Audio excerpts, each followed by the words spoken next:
Chapter 17. The Market Street Property, an investment that laid the golden egg. The goose that lays the golden egg likes to lay where there are eggs already. Charles Haddon Spurgeon, English Baptist preacher, 1834 to 1892. It has been proven time and again that real estate is one of the best investments to accumulate wealth. Many people, including several Filipino Americans in San Diego, have shown this to be true. A lot of them have become multi-millionaires, living off on their rental incomes as the value of their real estate assets continue to appreciate. For instance, the various home care businesses many Filipino Americans own do not only make money on the board and care fees paid by their patients, and sometimes the Medi-Cal stipend allotted for their care by the government, but also from the rise of the market value of these properties. In fact, the late Ray Kroc, the fast food mogul who successfully maneuvered McDonald's into a multi-billion-dollar enterprise, asserted that its main business is not selling hamburgers but real estate. This is because the appreciation of every restaurant real estate property in its portfolio far surpassed the revenue generated by its fast food chain. Tony and Priscilla Pizarro's strategy was no different. In early 1975, the couple had accumulated enough savings through Priscilla's medical practice and Tony's Navy income. The family had relocated to San Diego, where Tony was transferred from Long Beach, California. They sold their house in Anaheim, California, their first real estate investment, and netted a tidy profit.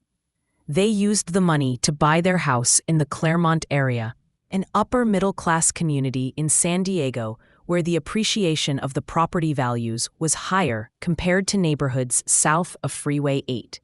The older suburban district of Claremont was far away from the burgeoning Filipino enclaves in the South Bay and Mira Mesa. Although few Filipinos lived there, it was near Priscilla's professorial job at the School of Medicine, University of California, in San Diego. By using the profit from the sale of the residence to purchase another, the home seller is spared the high capital gains tax if the profit is used to buy another property within a year. Thus, they decided to look for rental properties to purchase that not only would generate a steady income, but would also be suitable to use as a medical office for Priscilla, who wanted to open a private practice on the side, in addition to her job teaching a medical course at UCSD. By that time, the family had become involved in the activities of the budding Filipino-American community in San Diego. Those who joined the U.S. Navy from the naval bases in Subic Bay, Olongapo, and Sangley Point, Cavite, during the 1950s had retired, and because their last assignment was in San Diego, which was then a prominent Navy town in the U.S. due to its military bases, they settled in the area. The small Filipino community held their own town fiesta celebrations and other activities like Philippine Independence Day events, award ceremonies, beauty pageants, fundraising projects, town fiestas, and even religious activities.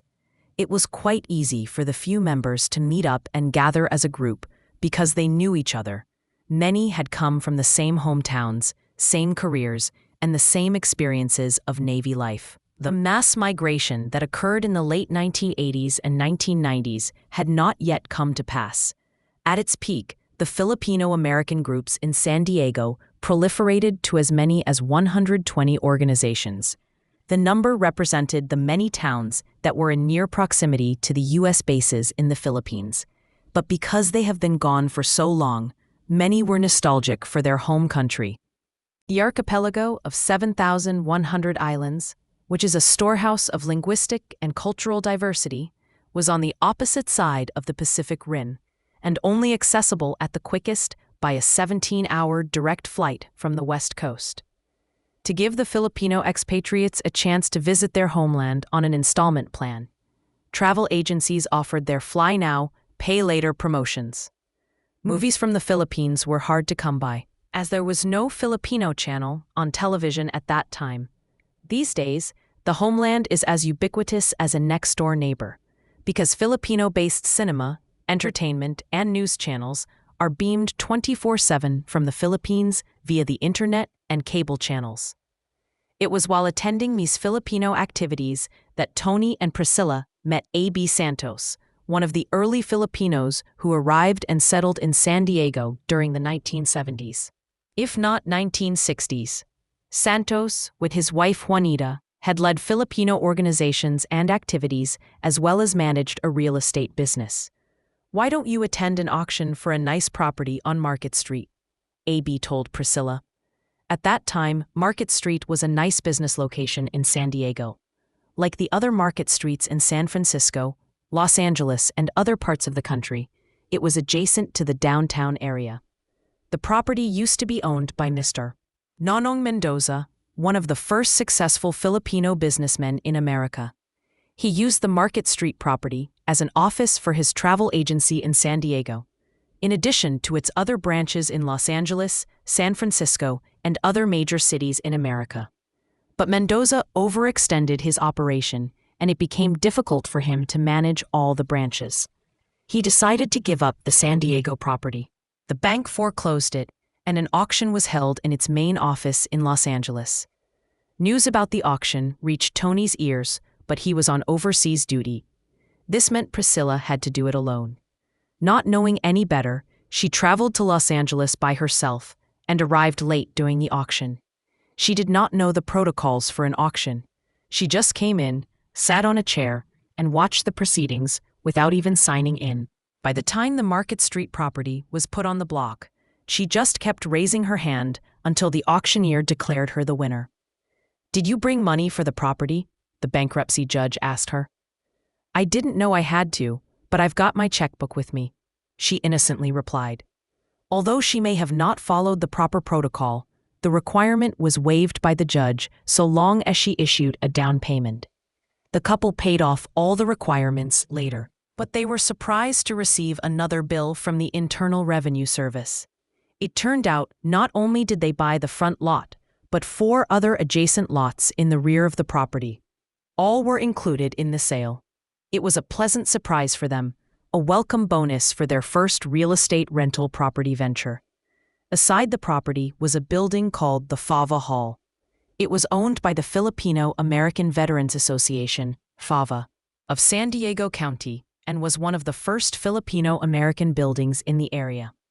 The FAVA officers and members, mostly Filipino old-timers who arrived in the area during the 1950s, 60s, and 70s, held their meetings and activities there. Tony realized that except for the Fava building, he owned almost an entire block of the area with a prime location. He commissioned an architect to draw a master plan for a Philippine village, with a statue of a Filipino hero to be placed at the center of the courtyard.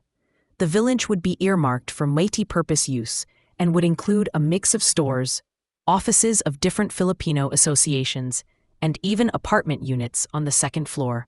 He hoped it would be the center of activity for the Filipino Americans in the county and become a source of pride that would enhance the image of the Philippines to the American people. He presented the plan to the FAVA officers and offered to buy the FAVA property, with a promise to provide the association its own office in the complex for free as long as the organization existed. The 25 officers and members unanimously rejected the idea. The Pizarro family used the Market Street property for their offices. Priscilla kept her private clinic there for a long time. When Wendy, Tony's daughter, decided to move her legal practice from San Francisco to San Diego, she also used it as her law office. All went well for a time until a public utility decided they wanted the prime commercial property for their use. In 2007, the San Diego city government and San Diego Gas and Electric, invoking the right of eminent domain, declared that part of the property had to be sold to the SDG&E, a public utility company in the interest of the public good. SDG&E needed the adjacent parcels they owned to build a much-needed facility for the benefit of the community. SDG&E offered to buy it from the Pizarros for only $1 per square meter. When Tony told her daughter Wendy about it, she said, "Don't do anything, Dad. Don't talk to anybody. Let me handle this." She flew down from San Francisco and did her research. She then went to the SDG&E office and requested for a meeting. The SDG&E people thought Wendy was a courier. It was not the first time Wendy had been underestimated. As a matter of fact, it had happened many times to the Harvard Law School graduate due to her petite Filipina stature. One time, she ushered in a small group of lawyers and clients to the boardroom of their law office in San Francisco. One of them asked her to bring in some coffee, thinking she was an office assistant. Unfazed, Wendy obliged, waiting until the meeting commenced and she had everyone's attention. The awkward moment came, and the group became terribly embarrassed when she introduced herself and began to preside over the meeting. Not only did they find out she was a lawyer, but she also graduated from and earned other postdoctoral degrees on scholarships at Harvard, Yale, and Oxford universities. Waiting in the lobby of the utility company, Wendy eventually spoke to an SDG&E executive who came up to meet her and asked what he could do for her. She introduced herself. "I'm the lawyer of Tony Pizarro, and we received your offer," she said. "We did our market comparables in the area, and we believe your offer is too low." She then presented her counter-offer, $250,000. Later on, SDG&E could not help but pay the $250,000 for the property. And Tony didn't have to pay the lawyer's fee, as Wendy is his daughter. Tony Pizarro and his family continued to use the remaining building on what was left of their Market Street property. He later noticed the area was no longer as prestigious as before, no longer suitable for a high-end law office his lawyer children, Gerard and Wendy, needed. For this reason, he sold the lot and building for $2 million. To avoid paying the capital gains tax, he bought a building, also for $2 million, in the prestigious business area in Claremont, where his children could hold their law office, in addition to renting the rest of the units to other businesses. He then refinanced his Claremont building, again using the proceeds to buy 3 condo units in Hawaii. Each unit is being rented for over $5,000, bringing in additional income for his estate. In the end, the Market Street property turned out to be the goose that laid the golden egg. They bought the first building for a mere $355,000 in 1984, based on the instincts of a novice real estate investor like Priscilla, who had no clue about what to do in a real estate auction, except raise her hand, and emerged from the experience with a net profit of $3 million.